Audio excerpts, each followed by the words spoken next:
bukan 6,5%, malah 2,5%. Ini hal garansi. Kemudian kita coba mengarah ke arah baik dan bagus. Kita hanya menyelamatkan Undang-Undang Dasar 1945. Saya kembali mengisahkan pada Bapak, di saat GAM melakukan pemakar, mereka tuh menginjak-injak juga. Ya sebenarnya ya wajar. Nanti TNI Polri ya harus tembak di tempat, misalnya anggota DPR harus tembak di tempat, atau bupati yang nggak mau kasih 20% itu harus tembak di tempat. Dinas pendidikan, saya tidak membela dinas pendidikan maupun depan, karena mereka tidak mau begitu ada alokasi 20%, mereka kalau terjadi pemotongan maka akan ribut sedunia, karena guru beri banyak, maka tidak dilakukan hal itu. Tetapi kalau misalnya di PU, alasan gempa, alasan ini, alasan itu, tumpang lagi jembatan, padahal memang nggak dibuat. Jadi mudah untuk melakukan rekayasa-rekayasa.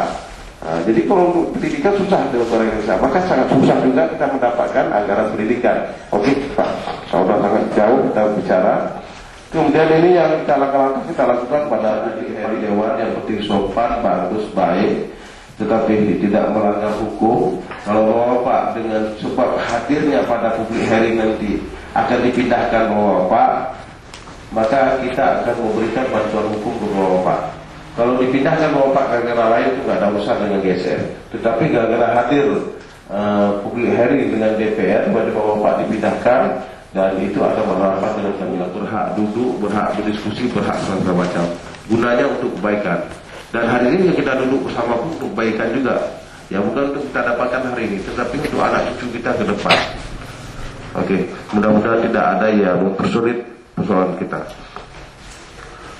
Ini yang mungkin terdapat juga sama Pak ini, salah satunya kita tidak membiarkan mereka tidak hadir pada acara kita, sebab kita